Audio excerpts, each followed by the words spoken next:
Bharat military action పైన పాకిస్తాన్లో భయం మొదలైంది. మేకపోతు గాంభీర్యంతో పాకిస్తాన్ ప్రదర్శిస్తోంది. భయంతో ఐక్యరాజ్య సమితిని ఆశ్రయించింది పాక్. 24 గంటల నుంచి 36 గంటల్లో భారత్ దాడి చేస్తున్నందున భయంతో ఉన్నామని చెప్పి ఆ పాక్ సంబంధించినటువంటి ఒక మంత్రి చెప్తున్నారు, ఇన్ఫర్మేషన్ మంత్రి చెప్తున్నారు. తమకి క్రెడిబుల్ ఎవిడెన్స్ కూడా ఉందట.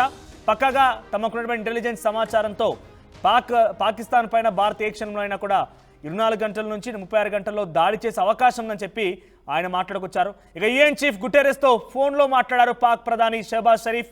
భారత్ నుంచి రక్షించాలంటూ కూడా కోరుకున్నారు. పహల్గామ్ దాడిపైన విచారణ జరిపించాలని కోరుతున్నామని షరీఫ్ అన్నారు. 2 దేశాలు శాంతిగా ఉండాలని చెప్పి అటు గుటెరెస్ కోరారు, యుఎన్ చీఫ్ కోరారు. సో ప్రస్తుతం ఈ ఇద్దరి మధ్య 2 దేశాల మధ్య చర్చ కాస్త యుఎన్ చేరింది. యుఎన్కి ముందుగా పాక్ వెళ్ళిపోయి తమపైనటువంటి నిరాధారమైనటువంటి ఆరోపణలు చేస్తూ భారత్ మా పైన దాడికి సిద్ధమవుతోంది, మన దగ్గర పక్క ఇన్ఫర్మేషన్ ఉందని చెప్పి కూడా అక్కడ వారంతా కూడా వెల్లుబుచ్చినట్టు తెలుస్తోంది. ఈ విషయాన్ని ధీటుగా పాక్ పైన భారత్ కూడా సమాధానం చెప్పింది. వారే ఉగ్రదాడిని పెంచి పోషిస్తున్నట్టుగా ఆధారాలు కూడా ఉన్నాయని చెప్పి గతంలో రక్షణ మంత్రి ఒక ఇంటర్వ్యూలో మాట్లాడిన ఆధారాలకు సంబంధించినటువంటి ఆ విషయాన్ని కూడా అటు యుఎన్ దగ్గర పొందుపరచగలిగింది. ఇక పహల్గామ్ ఉగ్రదాడి వెనుక పాకిస్తాన్ ఉందనేది భారత్ యుఎన్ ముందు పొందుపరచగలిగింది. అన్ని ఆధారాలతో అక్కడ ఇవ్వగలిగింది. అయితే ఈ విషయం పైన శాంతిగా ఉండండి, ఇరు దేశాల మధ్య మధ్యవర్తిత్వం వహించి మేము దాన్ని ఒక మలుపుకు తీసుకొస్తామని చెప్పి యుఎన్ నుంచి సమాచారం అనేది యుఎన్ నుంచి కూడా ఇరు దేశాల మధ్య సమన్వయంగా ఉండండి, అంతా సర్దుకుంటున్న రకంగా ఇన్ఫర్మేషన్ కూడా అటు నుంచి యుఎన్ చెప్పుకొచ్చింది. ఒకసారి యుఎన్ సంబంధించినటువంటి చీఫ్ గుటెరెస్తో పాటుగా అటు స్పోక్స్ పర్సన్ స్టీఫెన్ డుజార్గ్ మాట్లాడుకొచ్చారు. అసలు ఏం జరిగిన విషయం వెల్లడించారు, ఆయన ఏం మాట్లాడారో చూద్దాం.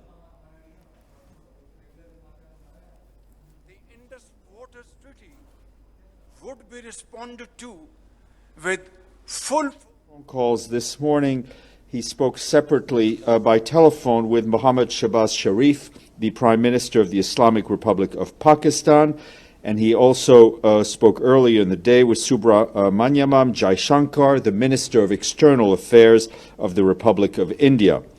In his phone calls, the Secretary General reiterated his strong condemnation of the April 22nd terrorist attack that took place in Jammu and Kashmir. The Secretary General noted the importance of pursuing justice and accountability for these attacks through lawful means. The Secretary General also expressed his deep concern at the rising tensions between India and Pakistan, and he also underscored the need to avoid a confrontation that could result in tragic consequences. The Secretary General offered his good offices to support any de-escalation efforts. Just want to update you on the Secretary General's phone calls. This morning he spoke separately by telephone with Mohammad Shahbaz Sharif, the Prime Minister of the Islamic Republic of Pakistan, and he also Iftikhar, I can only speak to the Secretary General's side. I would encourage you to reach to the Prime Minister's office for a readout on their front. For the as in any conflict or any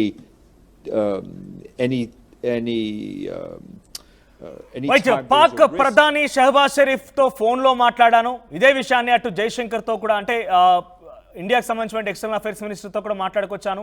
2 దేశాలు శాంతిగా ఉండండి, ఇరు దేశాల మధ్య శాంతి నెలకొల్పే ప్రయత్నం చేస్తామంటూ యుఎన్కి సంబంధించినటువంటి spokes person Stephen డుజార్గ్ మాట్లాడుకొచ్చారు. అయితే ముందుగా పాకిస్తానే ఈ తప్పుకు పాల్పడి పాకిస్తానే పహల్గామ్ దాడికి సంబంధించిన అంశంలో ఇన్వాల్వ్ అయినట్టుగా అన్ని రకాల ఆధారాలు భారత ఆర్మీ దగ్గర ఉన్నాయి, ఎన్ఐఏ దగ్గర ఉన్నాయి, భారత ప్రభుత్వం దగ్గర ఉన్నాయి. ఇది చాలా క్లియర్గా యుఎన్ దగ్గర తేటతలం చేయగలిగాము. అటు పాకిస్తాన్ని నిందితుడిగా మనం చూపించగలిగాం కాబట్టి ఇక్కడ అంత సవ్యంగా ఉంది. సో ప్రస్తుతం యుఎన్ కూడా అటు పాకిస్తాన్ పైన సీరియస్ అయినట్టు తెలుస్తోంది.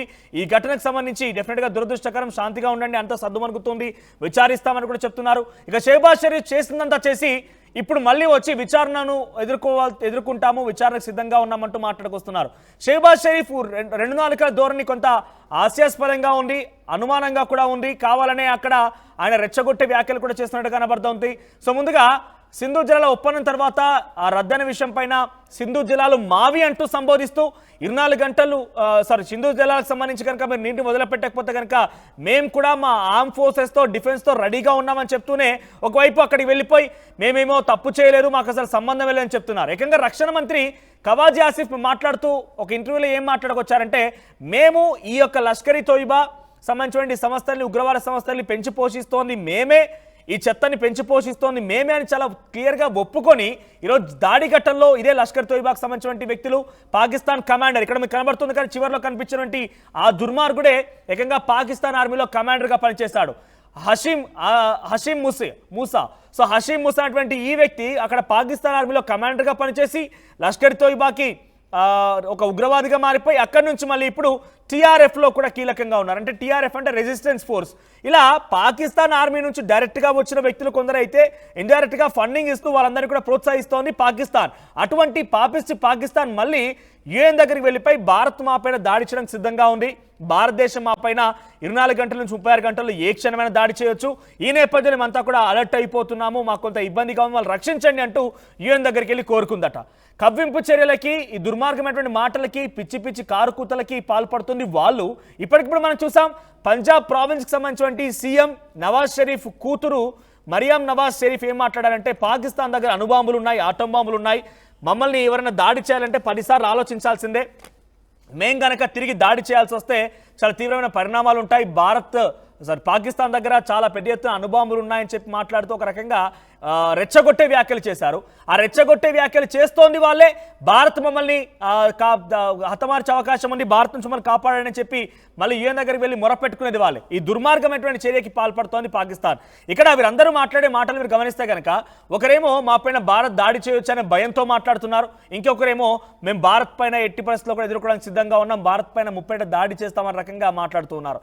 మా దగ్గర అణుబాంబులు ఉన్నాయని కొంతమంది మాట్లాడుతున్నారు, మేము సింధు జలాలు కనుక ఆపేస్తే అక్కడ పారేది భారతీయుల రక్తం అని కొంతమంది మాట్లాడుతున్నారు.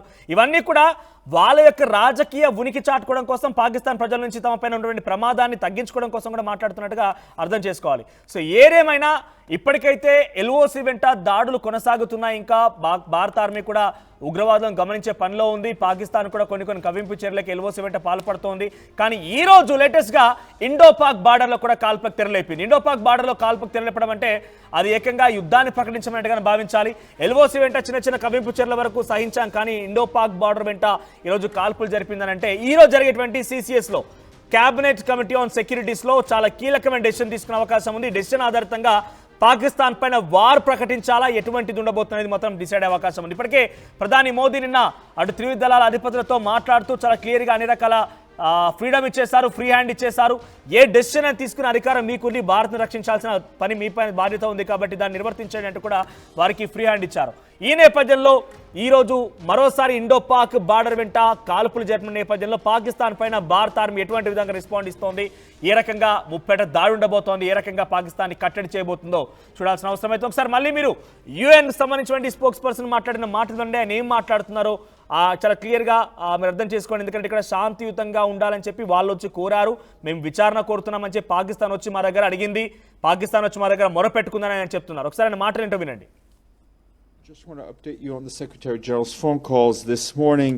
He spoke separately by telephone with Mohammad Shahbaz Sharif, the Prime Minister of the Islamic Republic of Pakistan, and he also spoke earlier in the day with Subramanyam Jaishankar, the Minister of External Affairs of the Republic of India. In his phone calls, the Secretary General reiterated his strong condemnation of the April 22nd terrorist attack that took place in Jammu and Kashmir. The Secretary General noted the importance of pursuing justice and accountability for these attacks through lawful means. The Secretary General also expressed his deep concern at the rising tensions between India and Pakistan, and he also underscored the need to avoid a confrontation that could result in tragic consequences. The Secretary General offered his good offices to support any de-escalation efforts. Just want to update you on the Secretary General's phone calls this morning.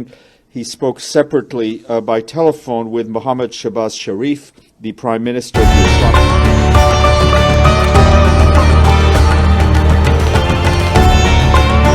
ఈ అక్షయ తృతీయకు నా హృదయపూర్వక offer. మీ లలిత వారి ఇప్పటికే ఉన్న తక్కువ తరుగులో 1 కాదు ఇంకా 2%, 3% తక్కువ. వజ్రాభరణాలు క్యారెట్ కు 6,000 తక్కువ.